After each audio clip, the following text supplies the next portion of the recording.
Se conoció ayer el primer dato que da indicios firmes sobre la inflación de enero. En este caso es el índice de la ciudad, el índice de inflación porteño, que dio un poco más alto que en diciembre. 21,7% fue el índice y obviamente empieza a despertar cierta inquietud, aunque desde el gobierno dicen que enero bajó mucho respecto a nivel nacional, respecto del mes anterior.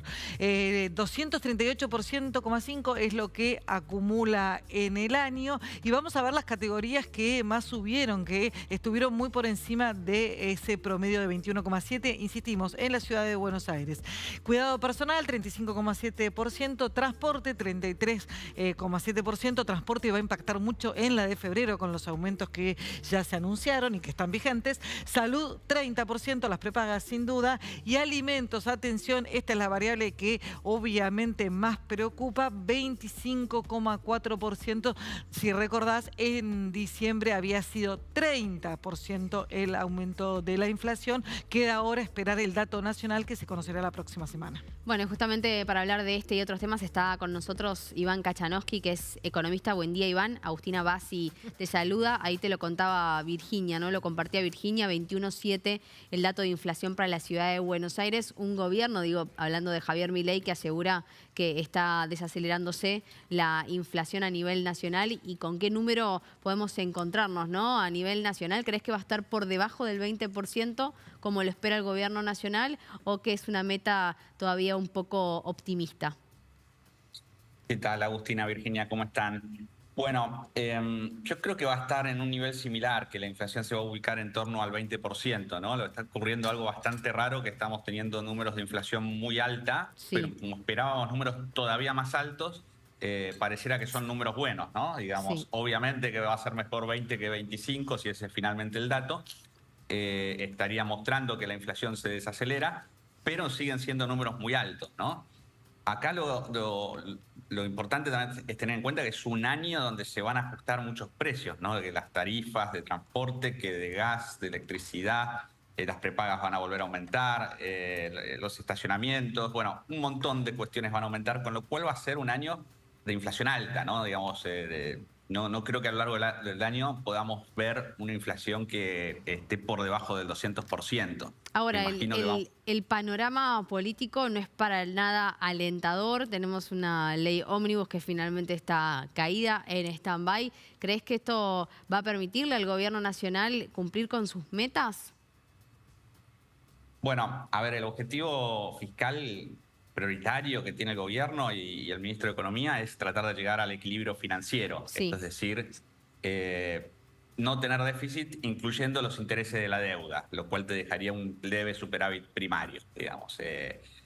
En el presupuesto que se debatía de la ley ómnibus sacaron el capítulo fiscal, que eso representa alrededor de 1,8% del PBI del déficit que había que pelear vía impuestos principalmente. Con lo cual ahí tenés un desafío extra, ¿no? Que tenés que ver cómo suplir esa parte, que es el capítulo fiscal que se salió.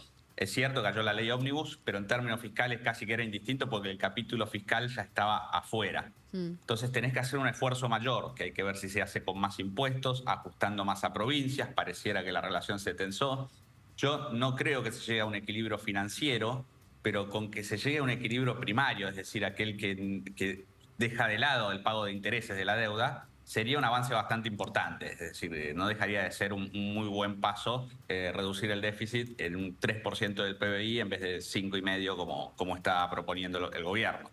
No es fácil de lograr. Yo creo que van a intentar reducirlo todo, pero dado el contexto político de hoy, que las relaciones se tensaron, no creo que sea tan sencillo. Iván, Virginia, te saluda. Estás describiendo prácticamente una trampa perfecta, un ajuste económico, un ajuste de las cuentas públicas en un contexto de alta inflación.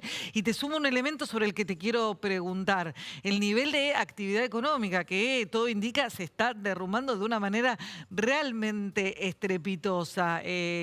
¿Cómo crees que va a terminar consolidándose esa ecuación? Y en definitiva, ¿cuánto la economía puede resistir toda esa conjunción? Bueno, claramente esa es la pregunta, ¿no? Digamos, ¿cuánto puede aguantar esto? El FMI ya estimó una caída de 2,5% para este año de la actividad.